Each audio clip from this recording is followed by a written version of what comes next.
శ్రీవల్లి అందరూ హాల్లో ఉండగానే సుధాకర్ ముందే కౌశికితో అక్క నేను వెళ్ళిపోదాం అనుకుంటున్నానక్క అని అంటూ ఉంటుంది.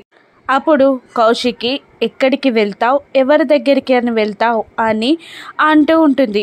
అప్పుడు సుధాకర్ శ్రీవల్లిని నీకు తెలిసిన వాళ్ళు ఎవరైనా ఉన్నారా అమ్మా, ఉంటే చెప్పు అని అంటూ ఉంటాడు సుధాకర్.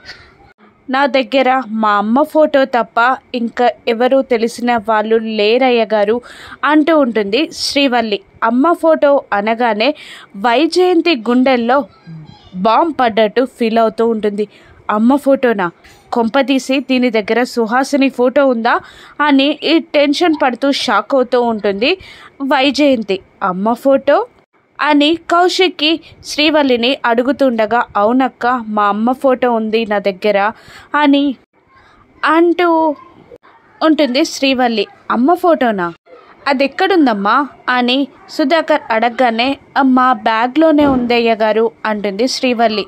అయితే చూపించు మీ అమ్మ ఫోటోని పేపర్లలో టీవీలలో వేయించి తనకి తెలిసిన వాళ్ళు ఎవరైనా నీకు కావలసిన వాళ్ళు ఎవరైనా ఉంటే సంప్రదించమని చెప్తే సరే వాళ్ళు మమ్మల్ని సంప్రదిస్తారు అని సుధాకర్ అంటూ ఉంటాడు.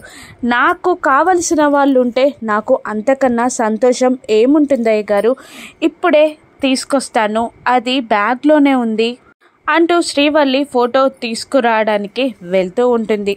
అప్పుడే కేదార్ జగదాత్రి బైక్ని ఇంటి ముందు పార్క్ చేసి లోపలికి వస్తూ ఉంటారు. తన బ్యాగ్లో ఉన్న సుహాసిని ఫోటోని తీసుకొస్తూ ఉంటుంది శ్రీవల్లి. నువ్వు తీసుకొచ్చేది మీ అమ్మ ఫోటో కాదే, నా కుటుంబంపై వేయనున్న బాంబ్ అని వైజయంతి భయపడుతూ ఉంటుంది. కేదార్ కానీ జగదాత్రి, కౌశికి, సుధాకర్ ఎవరైనా సుహాసిని ఫోటో చూస్తారా, వైజయంతి మాయం చేస్తుందా?